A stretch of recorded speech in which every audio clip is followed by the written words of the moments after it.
É impossível viver sem respirar. Todas as espécies vivas do planeta, desde seres microscópicos até plantas e animais, passando pelo ser humano, dependem do ar. A vida está profundamente ligada à respiração. E a respiração depende do ar que nos rodeia.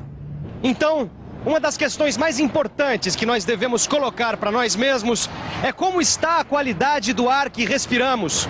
É sobre isso que nós vamos falar na teleaula de hoje.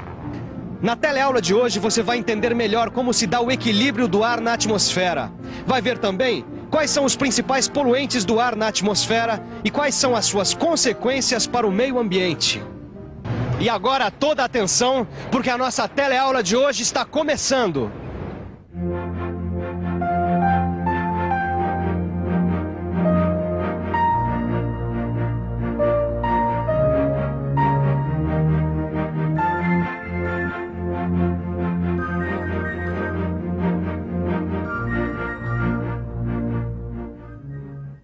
Nossa, eu não conhecia esses seus dotes artísticos, hein? Tava pensando que era só você que podia escrever seus contos. Eu também gosto muito de desenhar e de pintar. Mas isso aqui, na verdade, é um trabalho ecológico. Trabalho ecológico? É. Bom, deixa eu ver. Você está fazendo uma crítica à poluição do ar na cidade, certo? Até aí acertou.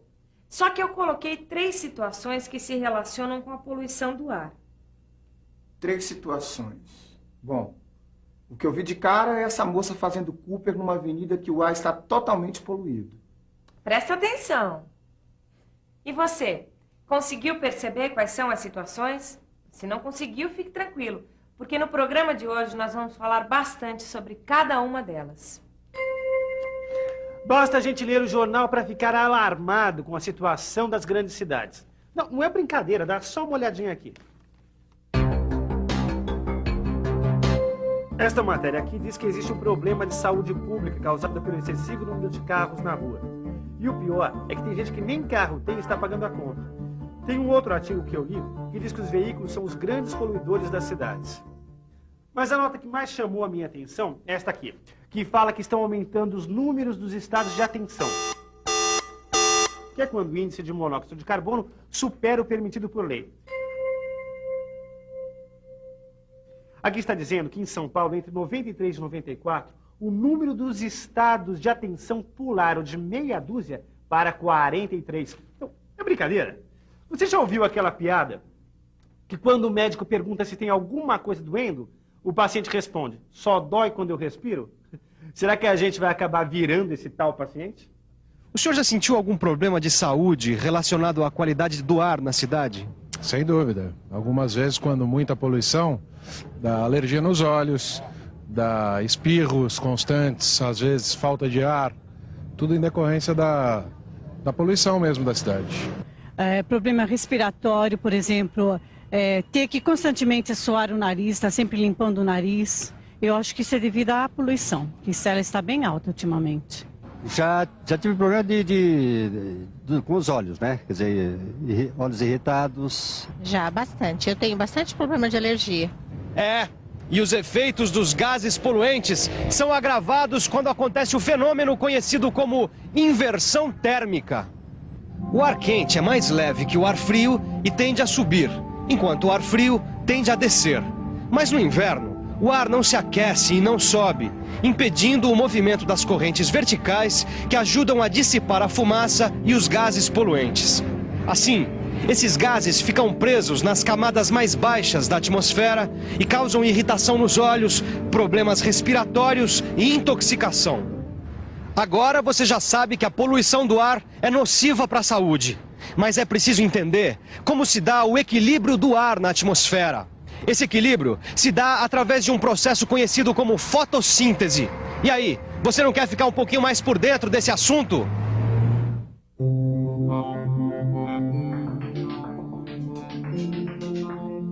Os seres vivos retiram o oxigênio do ar através da respiração quando inspiram. E quando o ar é expirado, o gás carbônico é devolvido para a atmosfera. Se essa transformação ocorresse apenas nesse sentido, em pouco tempo não haveria mais seres vivos sobre a Terra, pois todo o oxigênio teria se transformado em gás carbônico. Aí é que entra a grande importância dos vegetais. Eles fazem o processo inverso, ou seja, absorvem o gás carbônico e devolvem o oxigênio para a atmosfera. Esse processo é chamado de fotossíntese. É ele que garante o equilíbrio natural entre as quantidades de oxigênio e de gás carbônico na atmosfera. Mas esse equilíbrio tem sido muito ameaçado. E ameaçado justamente por uma das principais conquistas do homem, o fogo. Quando aprendeu a produzir e controlar o fogo, o homem pôde cozinhar os seus alimentos e se aquecer nas épocas do frio.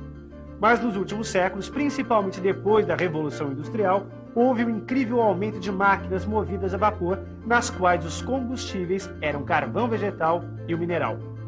Depois vieram os derivados de combustíveis fósseis, ou seja, o petróleo. Mas a combustão não produz apenas calor. Em toda a queima, há produção de vários gases, principalmente de gás carbônico.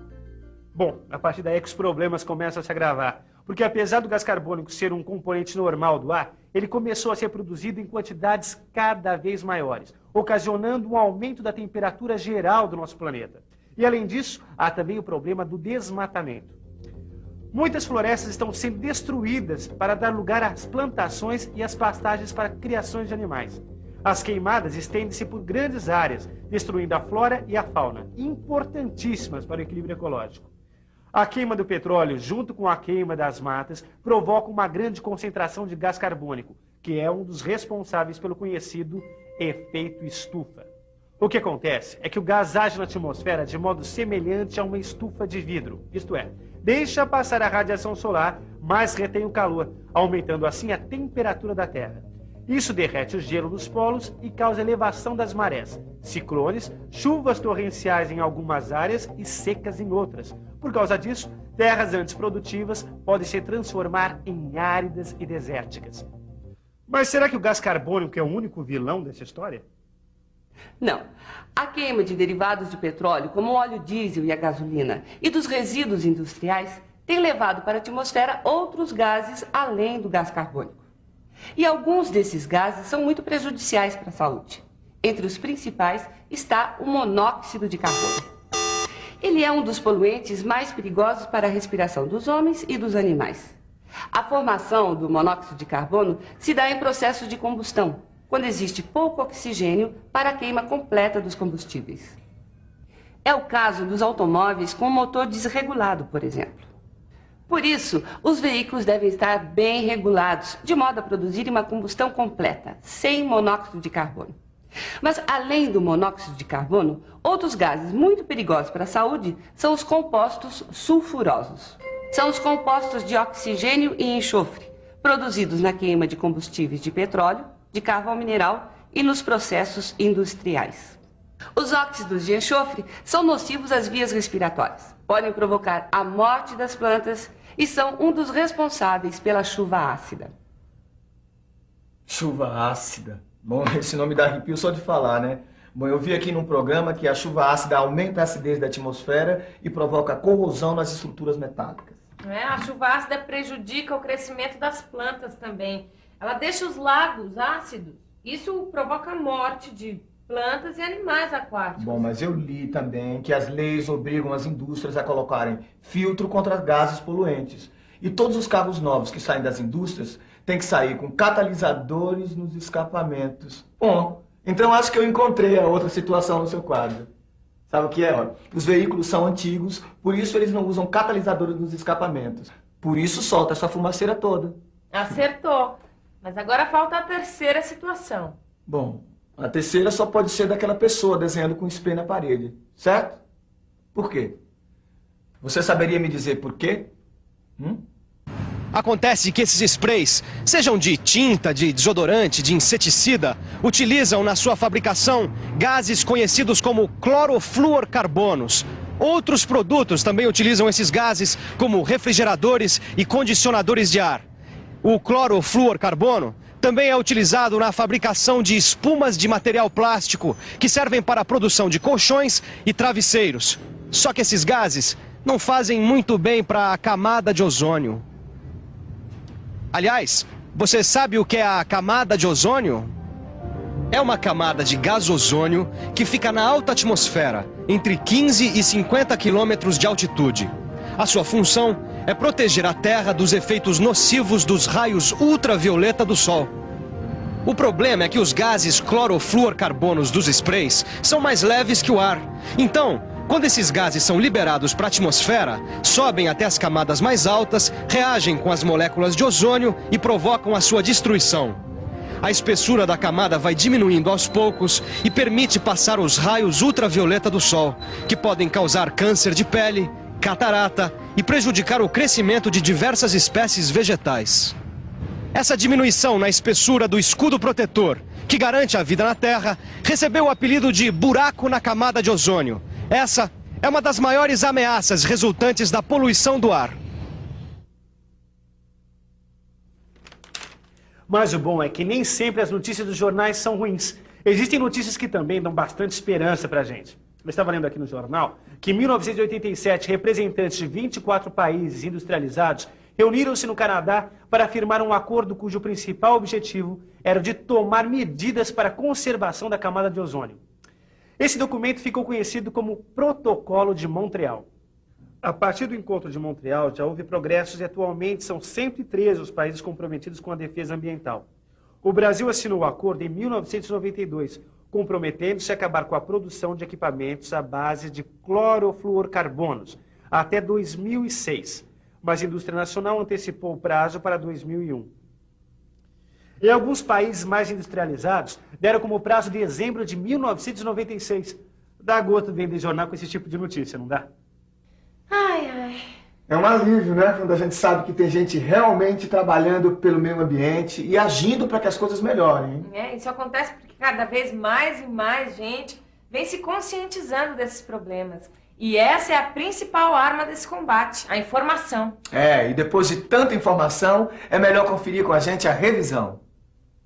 E atenção, se liga aí que é hora da revisão. Na teleaula de hoje, você aprendeu a importância da fotossíntese e como se dá o equilíbrio do ar na atmosfera. Viu como a escalada do progresso nas últimas décadas criou vários tipos de poluentes na atmosfera, que, como o monóxido de carbono, colocam em risco o equilíbrio da fotossíntese. E constatou que a poluição do ar, além de dar origem a muitas doenças respiratórias e alérgicas, causa também o buraco na camada de ozônio, o efeito estufa, a chuva ácida e outros grandes problemas, colocando em risco a sobrevivência do planeta. E não esqueça de adquirir o seu livro de estudos para aprofundar tudo o que você aprendeu nesta teleaula de hoje. Até a próxima.